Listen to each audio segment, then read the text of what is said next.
Unit 8. Skills Test. Listening. Listen to 3 conversations about different forms of entertainment and choose the answer A, B or C which fits best according to what you hear. 1. You hear 2 friends discussing how to attract members to a reading group. I don't think it's going to be easy getting people to join our club because everyone's got different tastes when it comes to books. What we need to do is think of a common theme which will bring everyone together. You know, something like urban tales might appeal to other young people from around here. That's not a bad idea, but imagine you were just reading those types of stories all the time. Wouldn't you start to lose interest after a while?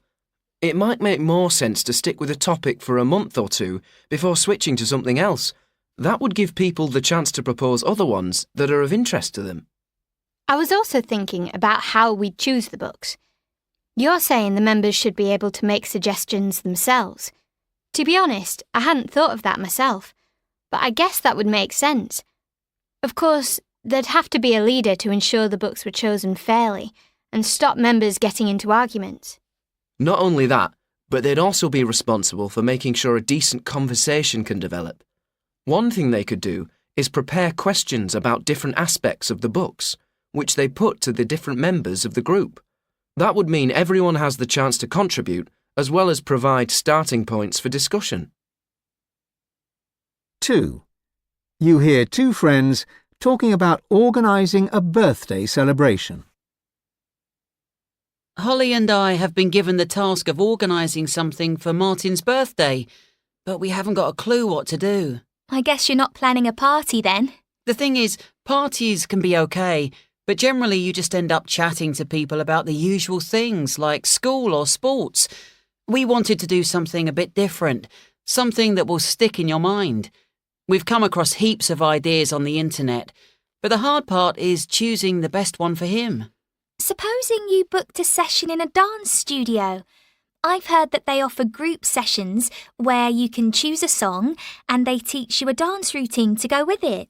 In some places, they'll even make a video as a kind of souvenir of your day out. But what if people aren't up for dancing? Speaking for myself, I'm not great at it, and I always feel very self-conscious. It might suit the more confident ones, but the rest of us would just be embarrassed. Looking at it from another perspective, though, it might actually help everyone feel less self-conscious. It's a bit like those team-building events which are designed to help you forget your own insecurities and focus more on what's going on around you. 3. You hear 2 film critics discussing what makes a good film. Filmmakers' priorities have undoubtedly changed immensely over the years. With such large amounts of money invested in production, I wonder whether elements like scripts and screenplays are as significant as they used to be. Of course, the producer's main objective is to satisfy their investors. However, the basic principles of filmmaking have remained the same. If it doesn't tell a good story, or if it isn't visually appealing to filmgoers, the film is unlikely to become a blockbuster. That's true to an extent, but I can think of several big-budget films whose storyline seems secondary. Rather than make us think about the world in new or unexpected ways, the producers have relied on special effects or all-star casts to keep us engaged. I think that's particularly the case with certain genres such as action or romantic comedies. Nevertheless, we mustn't forget that there are plenty of up-and-coming producers out there making some groundbreaking films.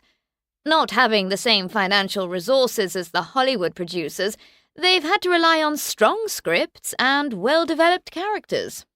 You've hit on an important point there. While we tend to focus on the blockbusters, it's easy to forget that we also have a healthy independent film industry, not limited by the need to please investors. They're in a better position to make more original stories.